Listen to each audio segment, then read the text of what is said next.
अस्सलाम वालेकुम dears. First year की पहली एक्सरसाइज के साथ तारिक इकबाल आपकी खिदमत में हाजिर है। क्वेश्चन नंबर 1 के अंदर हमसे पूछा गया है कि फॉलोइंग सेट्स में से कौन सी closure property and with respect to addition and multiplication रखती है। हमारे पास जो भी सेट गिवन होगा उसको हमने ऑब्जर्व करना है under addition and under multiplication.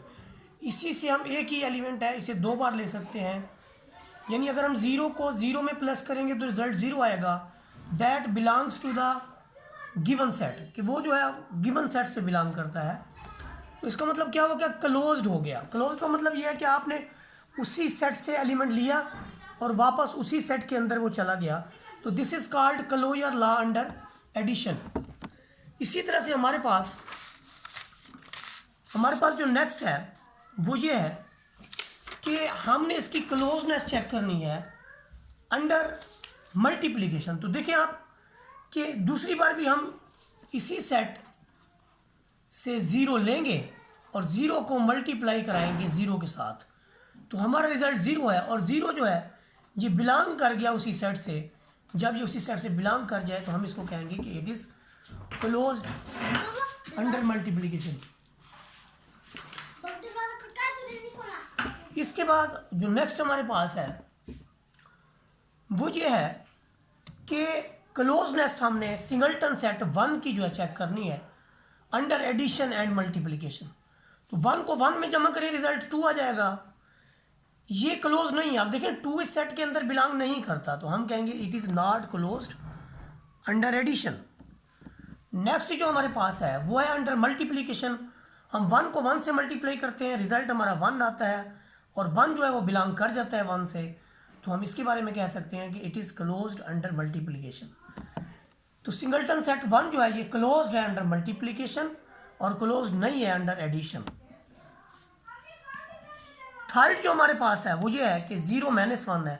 0 को 0 में ऐड करें तो रिजल्ट 0 आता है, ये तो बिलोंग कर गया। लेकिन आप जब देखें -1 को -1 में ऐड करते हैं रिजल्ट -2 आता है। -2 जो है वो इस सेट से बिलोंग नहीं करता, इसलिए हम कहेंगे it is not closed under addition. जब हमारे पास मल्टीप्लिकेशन की बात आती है तो आप देखें कि जब हम -1 को -1 से मल्टीप्लाई करते हैं तो तब हमारा रिजल्ट जो है वो +1 आता है। ऐसी सिचुएशन में it is not closed under multiplication. तो मल्टीप्लिकेशन में भी ये क्लोज्ड नहीं है। अब हम आते हैं अपने लास्ट पार्ट नंबर 4 की तरफ। पार्ट नंबर 4 को अगर हम देखें तो पार्ट नंबर 4 के अंदर हमारे पास 2 एलिमेंट हैं। आप 1 को 1 में जमा करें तो रिजल्ट 2 बन जाता है और 2 जो है वो क्लोज्ड नहीं है। 2 इस सेट के अंदर नहीं है, इसका मतलब क्या हुआ कि क्लोजर लॉ या क्लोज्ड नहीं है अंडर एडिशन। लेकिन आप देखें इसके अलावा मल्टीप्लिकेशन अगर हम परफॉर्म करें, 1 को अगर हम 1 से करें, 1 को अगर हम 1 को 1 से करें रिजल्ट 1 आता है, बिलोंग कर गया। -1 को -1 से करें रिजल्ट +1 आता है, ये भी बिलोंग कर जाता है। फिर आप -1 को +1 को -1 से मल्टीप्लाई करें तो रिजल्ट -1 आता है। इसका मतलब क्या हुआ कि ये क्लोज्ड है अंडर मल्टीप्लिकेशन। तो ये सेट जो है दोनों वे से, यानी एडिशन के लिहाज से क्लोज नहीं है, मल्टीप्लिकेशन के लिहाज से ये सेट क्लोज्ड है। इसके बाद हम देखेंगे नेक्स्ट क्वेश्चन नंबर 2 हमारे पास है। यहाँ पर देखिए कि क्वेश्चन नंबर 2 के अंदर जो है हमारे पास क्या सिचुएशन है। क्वेश्चन नंबर 2 के अंदर हमारे पास सिचुएशन ये है कि जो प्रॉपर्टीज़ यूज्ड की गई हैं उनके हमने नाम बताने हैं। क्वेश्चन नंबर 2 के अंदर देखिए name the properties used in the following equations. आप देखिए ये वाली इक्वेशन है कि a+b this is equal to b+a, जो कम्यूटेटिव लॉ अंडर एडिशन है। इसके बाद आपके पास है a+b+c, पहली दो के बाद ब्रैकेट, फिर लास्ट में देखें कि आपका a वैसे और b+c के पास ब्रैकेट। तो ये associative law under multiplication. Similarly यहाँ पर ये भी हमारा एसोसिएटिव लॉ अंडर एडिशन, और ये हमारा जो है इसमें देखें आपके पास ये एडिटिव इन्वर्स है। यानी ये कैसे एडिटिव इन्वर्स है कि आप a को प्लस करते थे -a में तो आपका रिजल्ट 0 आता था। This is additive inverse property. उसके बाद ये वाली जो आपके पास है ये मल्टीप्लिकेटिव आइडेंटिटी है। मल्टीप्लिकेटिव आइडेंटिटी है ये। उसके बाद हमारे पास इन्वर्स है, ये एडिटिव इन्वर्स है। एक अगर आपके पास प्लस वैल्यू है, दूसरी माइनस है, रिजल्ट एडिटिव आइडेंटिटी आती है, तो हम इसको कहते हैं एडिटिव इन्वर्स। क्या कहते हैं हम इसको? Additive inverse. उसके बाद देखिए हमारे पास कम्यूटेटिव लॉ है अंडर मल्टीप्लिकेशन। कम्यूटेटिव कैसे होते हैं? A cross B is equal to B cross A, this is commutative under multiplication. तो ये हमारे पास था क्वेश्चन नंबर 2। इसकी कुछ प्रॉपर्टीज नेक्स्ट आ रही हैं, उनको भी देख लेते हैं। यहाँ पर देखिए हमारे पास इस प्रॉपर्टी के अंदर क्या है कि ए इंटू बी प्लस सी, ए डिस्ट्रीब्यूट हो रहा है फ्रॉम द लेफ्ट, दोनों को मिल रहा है, तो इसलिए हम इसको कहेंगे left distributive law over subtraction.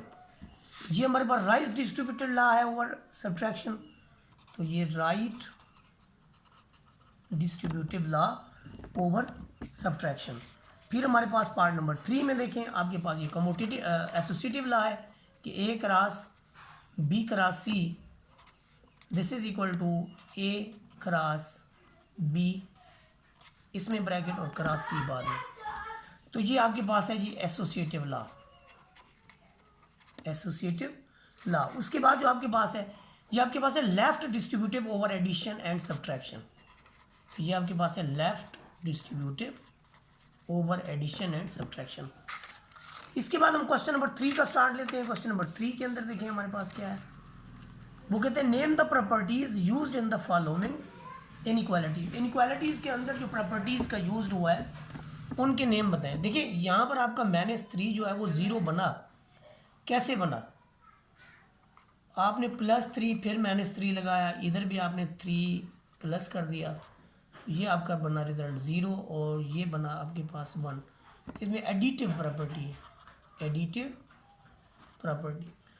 इसमें देखिए आपने मल्टीप्लिकेशन की है, मल्टीप्लिकेटिव प्रॉपर्टी आप इसको कहेंगे, यानी multiplication by a negative number, यानी आप कह सकते हैं मल्टीप्लिकेटिव प्रॉपर्टी। तो कैसे आपने किया इसको, ये देखें 20 कैसे आया, -5 था, आपने इसको -4 से मल्टीप्लाई किया, -4 को भी आपने -4 से मल्टीप्लाई किया। जब नेगेटिव नंबर से मल्टीप्लाई करते हैं तो इसकी इनइक्वालिटी चेंज होती है, जो जाती है, ये आपका 20 बन गया, प्लस का ये 16। तो this is multiplication bye A negative number, आप इसको मल्टीप्लिकेटिव प्रॉपर्टी जो है वो बोल सकते हैं। इसके बाद हमारे पास पार्ट नंबर जो 3 है, उसमें देखिए हमारी कौन सी प्रॉपर्टी का यूज हुआ है। पार्ट नंबर 3 के अंदर 1 -1 से ग्रेटर है, लेकिन फिर -3 जो है वो ग्रेटर हो गया -5 से। इसका मतलब क्या हुआ है कि आपने इस तरफ -4 अप्लाई कर दिया है, 1 -4 अप्लाई कर दिया है, इधर भी आपने -4 अप्लाई कर दिया, तो यहाँ से -3, यहाँ से -5। तो ये भी आपके पास एडिटिव प्रॉपर्टी है कि आपने कुछ सम अप किया है दोनों जाने।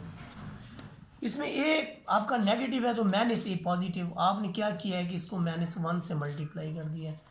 जब कभी भी किसी भी एलिमेंट को हम नेगेटिव नंबर से ज़रब देते हैं तो उसकी चेंज हो जाती है, तो दिस इज़ मल्टीप्लिकेटिव प्रॉपर्टी। उसके बाद ए ग्रेटर है बी से, लेकिन 1/a जो है वो लेस हो गया 1/b से, तो इसको हम कहते हैं inversion law. Inversion law, inverse जब भी आप करेंगे जो क्वांटिटी बड़ी होगी वो छोटी हो जाएगी। इसके बाद आपके पास है ए ग्रेटर देन बी है, आपने इसको नेगेटिव नंबर से ज़रब दिया है, यानी आपने -1 से ए को भी ज़रब दी है और -1 से आपने बी को भी ज़रब दिया है, तो इसलिए आप इसको लिखेंगे multiplication by A negative number. तो यूँ आपका क्वेश्चन नंबर 3 जो है वो कंप्लीट हो जाएगा। अब हम बढ़ेंगे अपने क्वेश्चन नंबर 4 की जानिब। क्वेश्चन नंबर 4 के अंदर देखें कि हमने क्या करना है। क्वेश्चन नंबर 4 के अंदर देखें, हमारे क्वेश्चन नंबर 4 के अंदर हमने ये करना है कि prove the following rules of addition. हमने एडिशन के ज़रिए इनको जो है ना सम अप करना है। तो पहला क्वेश्चन जो हमारे पास है वो है जी a/c + b/c। अब जब आपके पास a/c + b/c है तो लेफ्ट हैंड साइड लेने के बाद अगर हम 1/c को लिख लें a.1/c और b/c को लिख लें b.1/c, तो what will be the result. तो रिज़ल्ट आपके किस तरह से आएंगे देखें ज़रा। ये जो हमने लिखा है 1/c, इसको दोनों तरफ से जब हम कॉमन ले लेते हैं तो हमारा ये मल्टीप्लिकेटिव प्रॉपर्टी और ये एसोसिएटिव लॉ है। जब ये कॉमन आ गया तो ये इसकी डिस्ट्रीब्यूटिव प्रॉपर्टी है। उसके बाद देखिए जब ये कॉमन आ गया तो दोनों के बटे में जा सकता है, और यही चीज़ हमने प्रूव करवानी थी। इसके बाद हमारे पास है पार्ट नंबर 2, यहाँ पर हम लिख देंगे कि left hand side is equal to right hand side. उसके बाद हमारे पास है पार्ट नंबर 2। पार्ट नंबर 2 के अंदर देखें हमारी जो लेफ्ट हैंड साइड है वो है ए ओवर बी प्लस ए ओवर सी। तो ऐसी सिचुएशन में फिर हम क्या कर सकते हैं, ऐसी सिचुएशन में हम ये करते हैं कि लेफ्ट हैंड साइड को ले लेते हैं।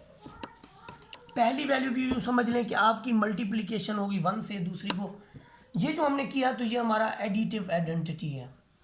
नेक्स्ट स्टेप जो हमने किया उसमें डी यानी 1 की जगह हम डी ओवर डी रख सकते हैं, या दूसरे लफ्ज़ों में 1 डाल के आप इसको 1 ओवर डी भी कर सकते हैं, बी डाल के आप 1 ओवर बी भी कर सकते हैं। ऐसी सिचुएशन में ये ऊपर ए डी बन जाएगा, नीचे बी डी बन जाएगा, फिर इधर सी बी है, नीचे बी डी है।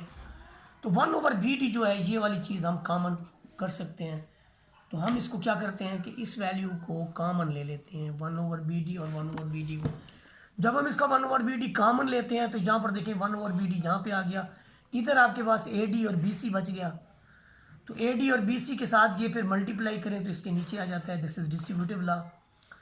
तो यहाँ से ये चीज़ क्लियर हो गई कि हमारा जो लेफ्ट हैंड साइड है that is equal to the right hand side.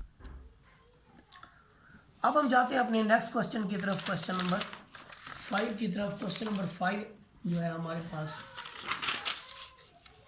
Question number 5 के अंदर भी हमने यही बात प्रूव करवानी है कि आपके पास -7 over 12 this is equal to -5 over 18 and this is equal to, ये आपके पास जो है -21 -10 ओवर 37 के इक्वल है। फिर हम वही लेफ्ट हैंड साइड लेंगे और लेफ्ट हैंड साइड में हम मल्टीप्लिकेटिव आइडेंटिटी जो है वो रख लेते हैं 1, इधर भी हम रख लेते हैं 1, ताकि हम किसी ऐसे नंबर से मल्टीप्लाई कर सकें जिसके अंदर हमें डिनोमिनेटर 36 मिल सके। और वो फिर जाहिर है जब किसी भी फ्रैक्शन के आप डिनोमिनेटर एक जैसे कर लें, बॉटम की वैल्यू एक जैसी कर लें, 18 है 12 है, 18 और 12 का एलसीएम है 36। 12 को अगर हम 3 से ऊपर और नीचे ज़रब दे दें तो ये 36 बन जाता है। यही काम अब अगर इधर कर लें 2 ओवर 2 से मल्टीप्लाई कर दें तो 18 भी 36 हो जाता है। अब जब ये इधर भी 36 है, इधर भी 36 है, तो हमने इसको 1 ओवर 36 की फॉर्म में लिख लिया, 1 ओवर 36 की फॉर्म में। तो दोनों को जब हमने 1 ओवर 36 की फॉर्म में लिख लिया तो ये भी आपका 1 ओवर 36, ये भी आपका 1 ओवर 36, 1 ओवर 36 इधर से और 1 ओवर 36 इधर से बाहर आ गया, -21 -10, तो ये आपका आ गया जी -21 -10 ओवर 36। यही हमारे पास राइट हैंड साइड के इक्वल है। इसके बाद हम लेंगे पार्ट नंबर 6। पार्ट नंबर 6 के अंदर देखिए हमारे पास हमने सिंप्लीफाई करना है और यहाँ पर जस्टिफाई भी करना है हर स्टेप को। जो चीज़ हमने सिंप्लीफाई करनी है वही हमने जस्टिफाई भी करनी है इस स्टेप के अंदर। यहाँ पर है 4 + 16 x ओवर 4, तो 4 को हम क्या लेते हैं 1 ओवर 4 कर लेते हैं। यहाँ पर ये देखिए, यहाँ पर यूँ समझें हर क्वांटिटी के साथ 1 मौजूद होता है, 1 ओवर 4 डॉट कर लिया। This is right distributive law, यानी हमने यहाँ पर कौन सा लॉ लगाया है, हमने यहाँ पर राइट डिस्ट्रीब्यूटिव लॉ लगाया है।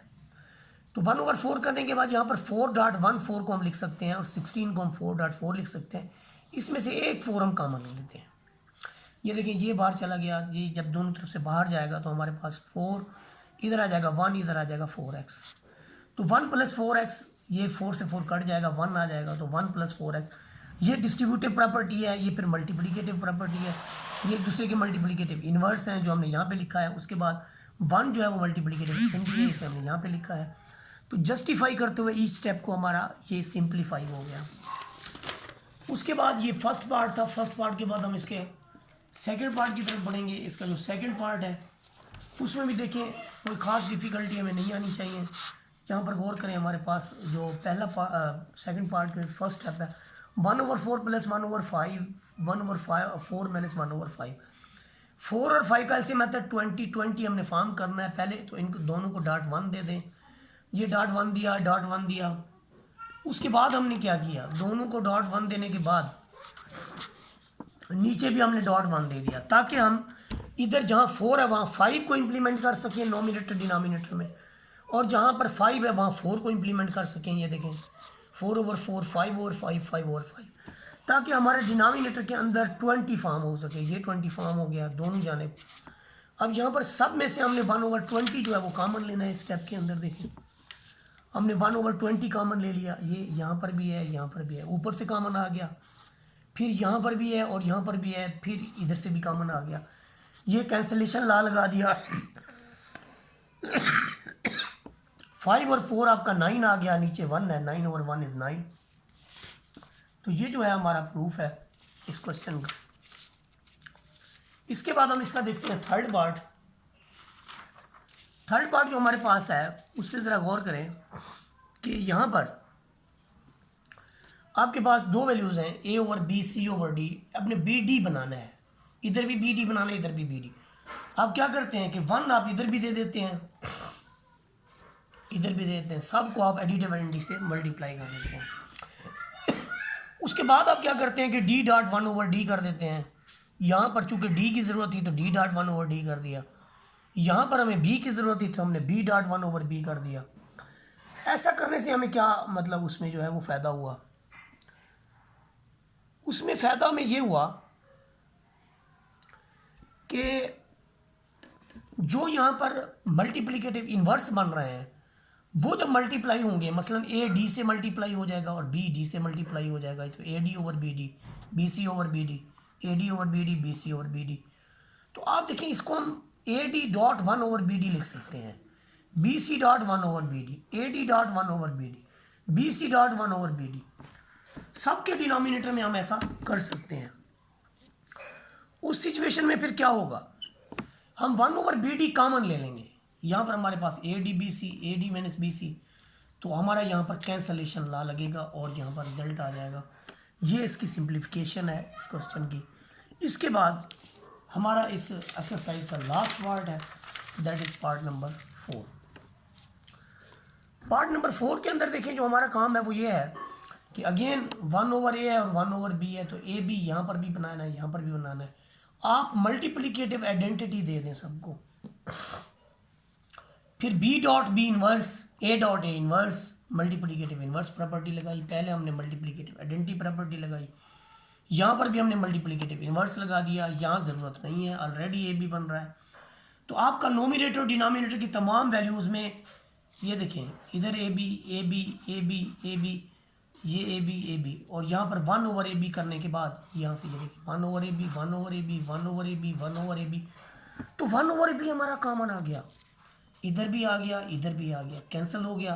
बाकी आपके पास क्या बचा, B minus A over A B minus 1। मेहनत से बनाई है, वीडियो अच्छी लगी हो तो लाइक शेयर और सब्सक्राइब लाजमी करें। जज़ाकल्लाहु खैरा।